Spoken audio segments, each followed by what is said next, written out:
প্রচণ্ড আতঙ্ক আর অস্থিরতার আবহে ইরানের প্রতিশোধমূলক হামলা শুরু হতেই তড়িঘড়ি করে নিরাপদ আশ্রয়ে ছুটলেন ইসরায়েলি প্রধানমন্ত্রী বেনিয়ামিন নেতানিয়াহু।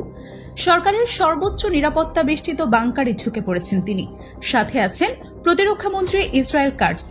আতঙ্ক এতটাই প্রবল যে দেশের সামরিক ও রাজনৈতিক নেতৃত্বের বড় অংশই এখন সেই বাংকারের ভেতরে গাদাগাদি করে বসে আছে।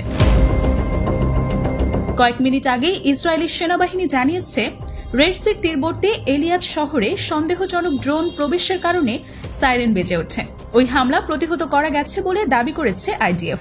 পাশাপাশি দেশের দক্ষিণে নেগেভ অঞ্চলের দিকে ধেয়ে আসা আরও দুটো হামলাও নাকি ঠেকানো গেছে। কিন্তু বাস্তবতা ভিন্ন কিছু বলছে।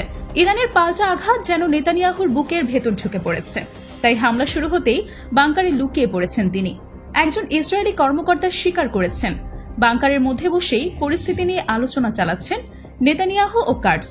সাথে রয়েছেন আরও কয়েকজন শীর্ষ মন্ত্রী এবং সামরিক প্রধান।